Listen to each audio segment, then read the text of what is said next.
नमस्कार।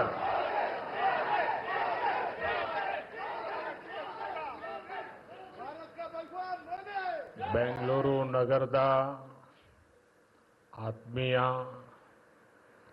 ನಾಗರಿಕ ಬಂಧು ಭಗಿನಿಯರೇ, ನಿಮಗೆಲ್ಲ ನನ್ನ ನಮಸ್ಕಾರಗಳು.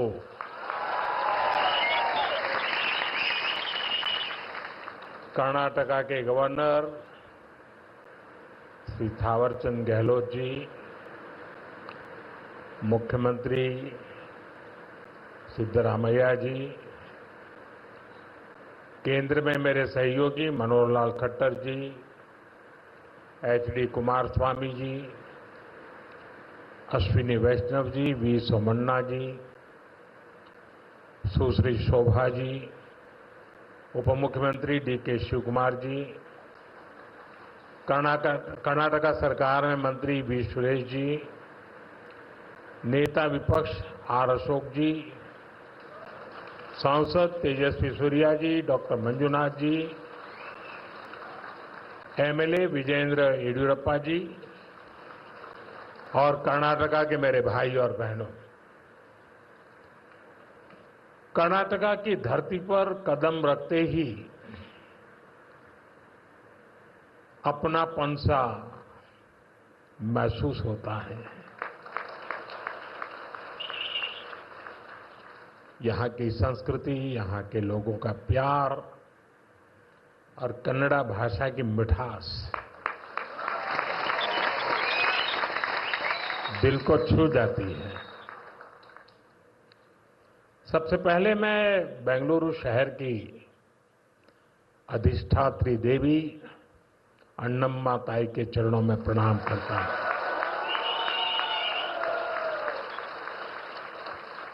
सदियों पहले नाड़ प्रभु केम्पेगौड़ा जी ने बेंगलुरु शहर की नींव रखी थी।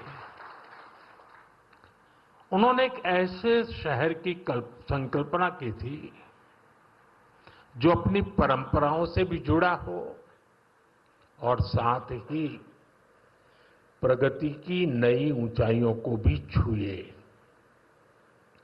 बेंगलुरु ने अपनी उस स्पिरिट को हमेशा जिया, हमेशा उसे सहज कर रखा और आज बेंगलुरु उस सपने को साकार कर रहा है।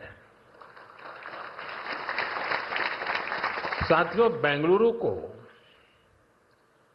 हम एक ऐसे शहर के रूप में उभरता देख रहे हैं जो न्यू इंडिया के राइज का सिंबल बन चुका है।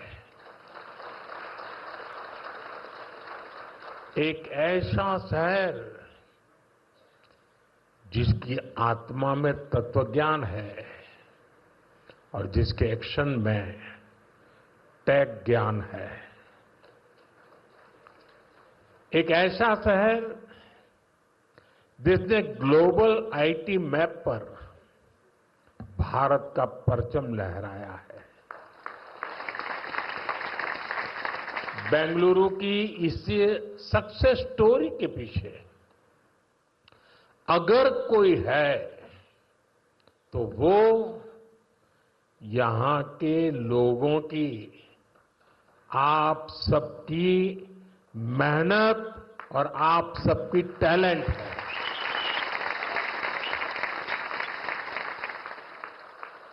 फ्रेंड्स, 21वीं सदी में अर्बन प्लानिंग और अर्बन इंफ्रास्ट्रक्चर हमारे शहरों की बहुत बड़ी आवश्यकता है।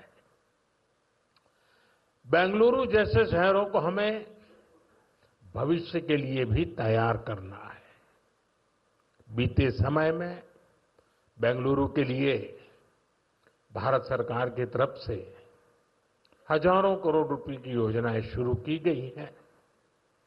आज इस अभियान को नई गति मिल रही है। आज बेंगलुरु मेट्रो येलो लाइन का शुभारंभ हुआ है। मेट्रो फेज 3 की आधारशिला भी रखी गई है। साथ ही देश के अलग अलग हिस्सों के लिए 3 नई वंदे भारत ट्रेनों को हरी झंडी भी दिखाई गई है। बेंगलुरु से बेलगावी के बीच वंदे भारत की सेवा शुरू हुई है।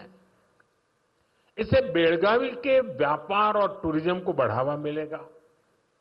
इसके अलावा नागपुर से पुणे और श्री माता वैष्णो देवी कटरा से अमृतसर के बीच भी वंदे भारत एक्सप्रेस शुरू हुई है।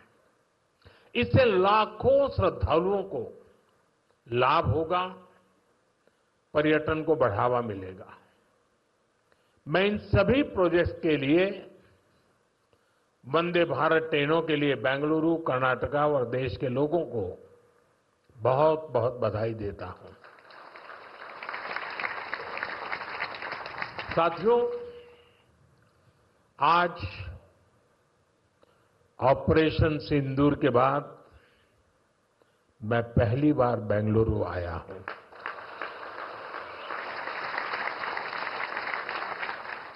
ऑपरेशन सिंदूर में भारतीय सेनाओं की सफलता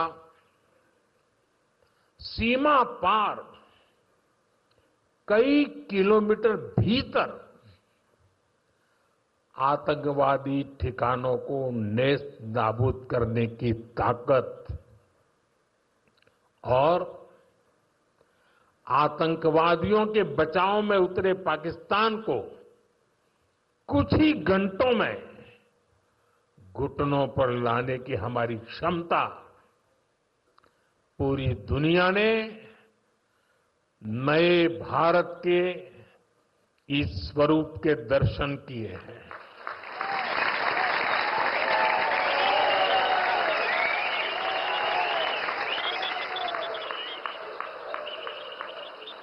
ऑपरेशन सिंदूर की सफलता के पीछे बहुत बड़ी वजह हमारी टेक्नोलॉजी और डिफेंस में मेक इन इंडिया की ताकत है। और इसमें बेंगलुरु और कर्नाटका के युवाओं का भी बहुत बड़ा योगदान है। मैं इसके लिए भी आज आप सभी का अभिनंदन करता हूं। साथियों, आज बेंगलुरु की पहचान दुनिया के बड़े सिटीज के साथ होती है। हमें ग्लोबली कॉम्पीट भी करना है, इतना ही नहीं, लीड भी करना है। हम तभी आगे निकलेंगे जब हमारे शहर स्मार्ट होंगे, फास्ट होंगे, एफिशिएंट होंगे। इसलिए आज मॉडर्न इंफ्रा के लिए प्रोजेक्ट पूरे कराने पर हमारा इतना जोर है। आज आरबी रोड से बोम्मा संद्रा तक येलो लाइन शुरू हुई है। ये बेंगलुरु के कई अहम एरियाज को आपस में कनेक्ट करेगी। बसवनगुड़ी से इलेक्ट्रॉनिक सिटी तक ये सफर में भी अब सब कम समय लगेगा। इससे लाखों लोगों के जीवन में ईज ऑफ लिविंग बढ़ेगी, ईज ऑफ वर्किंग बढ़ेगी। साथियों, आज येलो लाइन के लोकार्पण के साथ ही हमने फेज 3 यानी ऑरेंज लाइन का भी शिलान्यास किया है। जब ये लाइन शुरू होगी तो येलो लाइन के साथ मिलकर डेली 25 लाख पैसेंजर्स को फैसिलिटेट करेगी। 25 लाख पैसेंजर्स। ये बेंगलुरु के ट्रांसपोर्ट सिस्टम को एक नई ताकत देगी, एक नई ऊंचाई देगी। साथियों, बेंगलुरु मेट्रो ने देश को पब्लिक इंफ्रास्ट्रक्चर डेवलपमेंट का एक नया मॉडल भी दिया है। बेंगलुरु मेट्रो कई अहम स्टेशनों के लिए इंफोसिस फाउंडेशन, बायोकॉन और डेल्टा इलेक्ट्रॉनिक जैसी कंपनियों ने पार्ट फंडिंग की है। सीएसआर के इस्तेमाल का ये मॉडल एक बड़ी प्रेरणा है। मैं इस अभिनव प्रयास के लिए कॉरपोरेट सेक्टर को बहुत बहुत बधाई देता हूं। साथियों, आज भारत दुनिया की फास्टेस्ट ग्रोइंग मेजर इकोनॉमी है। पिछले 11 इयर्स में हमारी इकोनॉमी 10वें नंबर से टॉप 5 में पहुंच गई। हम बहुत तेजी से टॉप 3 इकोनॉमी बनने की ओर आगे बढ़ रहे हैं। ये स्पीड हमें कैसे मिली है? ये स्पीड हमें रिफॉर्म, परफॉर्म, ट्रांसफॉर्म की स्पिरिट से मिली है। ये स्पीड हमें साफ नीयत और ईमानदार प्रयासों से मिली है। आप याद करिए, 2014 में मेट्रो सिर्फ 5 शहरों तक सीमित थी, 5 सिटीज। अब 24 सिटीज में 1000 किलोमीटर से ज्यादा मेट्रो नेटवर्क है। भारत अब दुनिया का तीसरा सबसे बड़ा मेट्रो नेटवर्क वाला देश बन गया है। 2014 से पहले लगभग 20,000 किलोमीटर रेल रूट का इलेक्ट्रिफिकेशन हुआ था। यानी देश आजाद होने से 2014 तक हमने पिछले 11 इयर्स में ही 40,000 किलोमीटर से अधिक रेल रूट पर इलेक्ट्रिफिकेशन किया है।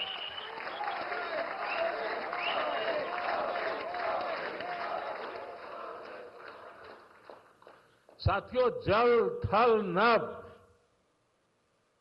कुछ भी अछूता नहीं रखा है।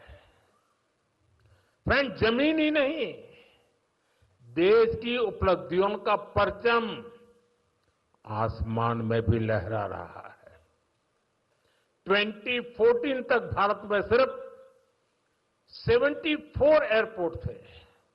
अब इनकी संख्या बढ़कर 160 से ज्यादा हो गई है।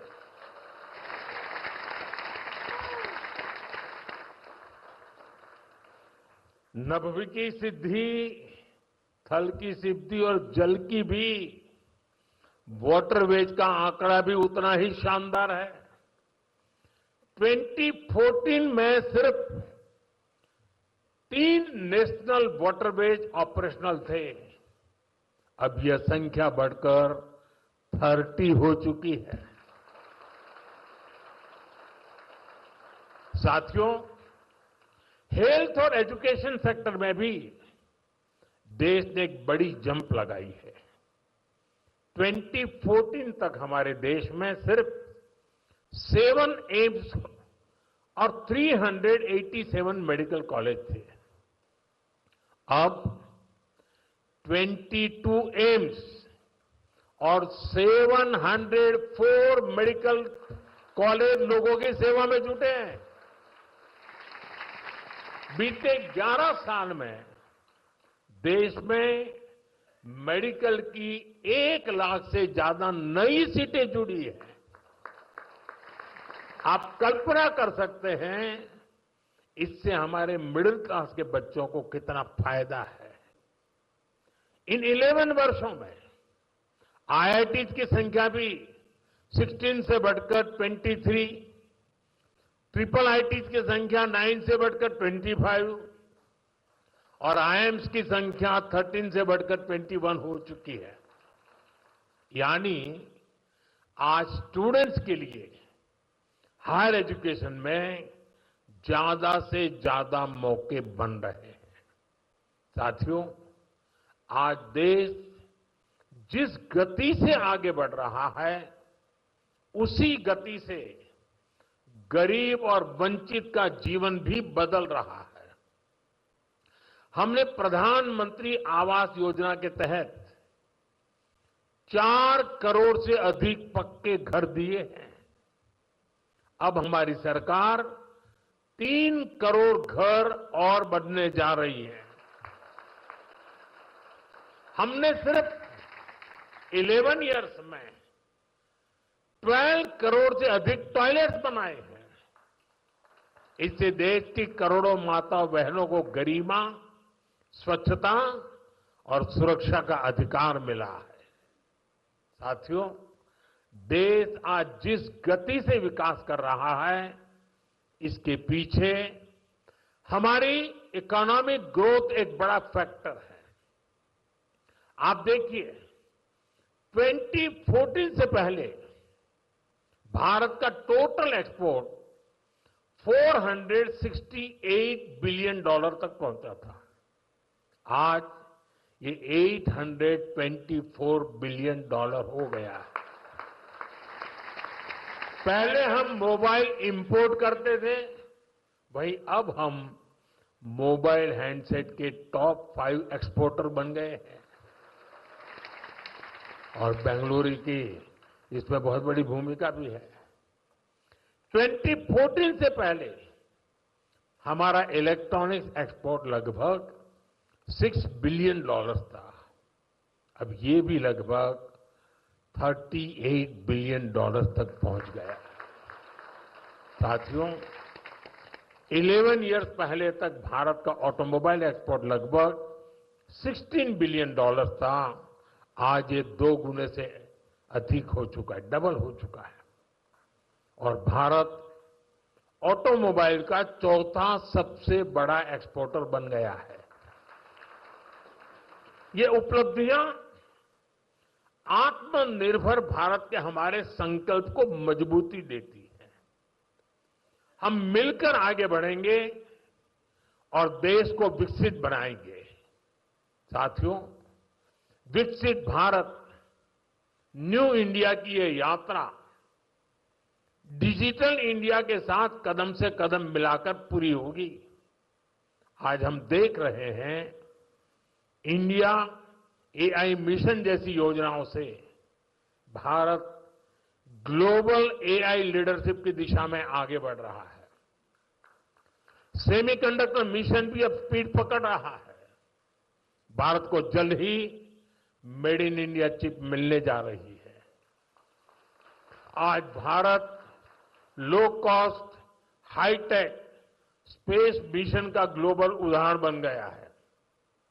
यानी फ्यूचरिस्टिक टेक्नोलॉजी से जुड़ी जो भी संभावनाएं हैं, भारत उन सब में आगे बढ़ रहा है। और भारत के इस एडवांसमेंट की सबसे खास बात है एम्पावरमेंट ऑफ पुअर। आप देखिए, आज देश में डिजिटाइजेशन का दायरा गांव-गांव तक पहुंच चुका है। यूपीआई के जरिए दुनिया का 50% से ज्यादा रियल टाइम ट्रांजैक्शन भारत में हो रहा है। दुनिया का 50%। टेक्नोलॉजी की मदद से हम सरकार और नागरिकों के बीच की दूरी कम कर रहे हैं। आज देश में 2200 से ज्यादा सरकारी सेवाएं मोबाइल पर उपलब्ध है। उमंग ऐप से आम नागरिक घर बैठे सरकारी काम निपटा रहा है। डिजी लॉकर से सरकारी प्रमाण पत्रों का झंझट खत्म हुआ है। अब हम एआई पावर्ड थ्रेट डिटेक्शन जैसी टेक्नोलॉजीज में भी निवेश कर रहे हैं। हमारा प्रयास है कि देश में डिजिटल रिवॉल्यूशन का फायदा समाज के आखिरी व्यक्ति तक पहुंचे। और इस प्रयास में बेंगलुरु, पूरी सक्रियता से काम कर रहा है। साथियों, वर्तमान उपलब्धियों के बीच अब हमारी अगली बड़ी प्राथमिकता होनी चाहिए टेक आत्मनिर्भर भारत। इंडियन टेक कंपनियों ने पूरी दुनिया में अपनी छाप छोड़ी है। हमने पूरे वर्ल्ड के लिए सॉफ्टवेयर्स और प्रोडक्ट्स बनाए हैं। अब समय है हम भारत की जरूरतों को और ज्यादा प्रायोरिटी दें। हमें नए प्रोडक्ट्स डेवलप करने में और तेजी से आगे बढ़ना है। आज हर डोमेन में सॉफ्टवेयर और ऐप्स का इस्तेमाल हो रहा है। इसमें भारत नई ऊंचाई पर पहुंचे, ये बहुत जरूरी है। जो इमर्जिंग फील्ड्स है, हमें उनमें भी लीड लेने के लिए काम करना होगा। हमें मेक इन इंडिया में मैन्युफैक्चरिंग सेक्टर में भी बेंगलुरु और कर्नाटका की प्रेजेंस को और मजबूत करना है। और मेरा आग्रह है हमारे products zero defect, zero effect के स्टैंडर्ड पर टॉप क्वालिटी के होने चाहिए। यानी बिना डिफेक्ट वाले प्रोडक्ट हो और उन्हें बनाने का नेगेटिव इफेक्ट पर्यावरण पर भी न पड़े। मेरी अपेक्षा है कर्नाटका का टैलेंट आत्मनिर्भर भारत के इस विजन को लीड करे। साथियों, केंद्र सरकार हो या राज्य सरकार, हम सभी जनता की सेवा के लिए हैं। हमें देशवासियों की बेहतरी के लिए साथ मिलकर कदम उठाने हैं। इस दिशा में एक जो सबसे जरूरी जिम्मेदारी है वो है नए रिफॉर्म्स। बीते एक दशक में हमने लगातार रिफॉर्म्स को आगे बढ़ाया है। उदाहरण के तौर पर भारत सरकार ने कानूनों को डीक्रिमिनलाइज करने के लिए जन विश्वास बिल पास किया है और अब इसका जन विश्वास 2.0 भी पारित करने जा रहे हैं। राज्य सरकारें भी ऐसे कानूनों की पहचान कर सकती हैं जिनमें अनावश्यक आपराधिक प्रावधान हैं, उन्हें खत्म किया जा सकता है। हम मिशन कर्मयोगी चला रहे हैं ताकि सरकारी कर्मचारियों को कॉम्पिटेंसी बेस्ड ट्रेनिंग दी जा सके। राज्य भी अपने अधिकारियों के लिए इस लर्निंग फ्रेमवर्क को अपना सकते हैं। हमने एस्पिरेशनल डिस्ट्रिक्ट प्रोग्राम और एस्पिरेशनल ब्लॉक प्रोग्राम पर बहुत जोर दिया है। राज्य भी इसी तरह अपने यहां ऐसे क्षेत्रों की पहचान कर सकते हैं जिन्हें विशेष ध्यान की आवश्यकता है। हमें राज्य सरकार के स्तर पर भी नए रिफॉर्म्स को लगातार पुश करना चाहिए। मुझे विश्वास है हमारे ये साझे प्रयास कर्नाटका को विकास की नई ऊंचाई पर ले जाएंगे। हम साथ मिलकर विकसित भारत के संकल्प को पूरा करेंगे। इसी भाव के साथ मैं एक बार फिर आप सभी को इन डेवलपमेंट प्रोजेक्ट की बहुत बहुत बधाई देता हूं। बहुत बहुत धन्यवाद।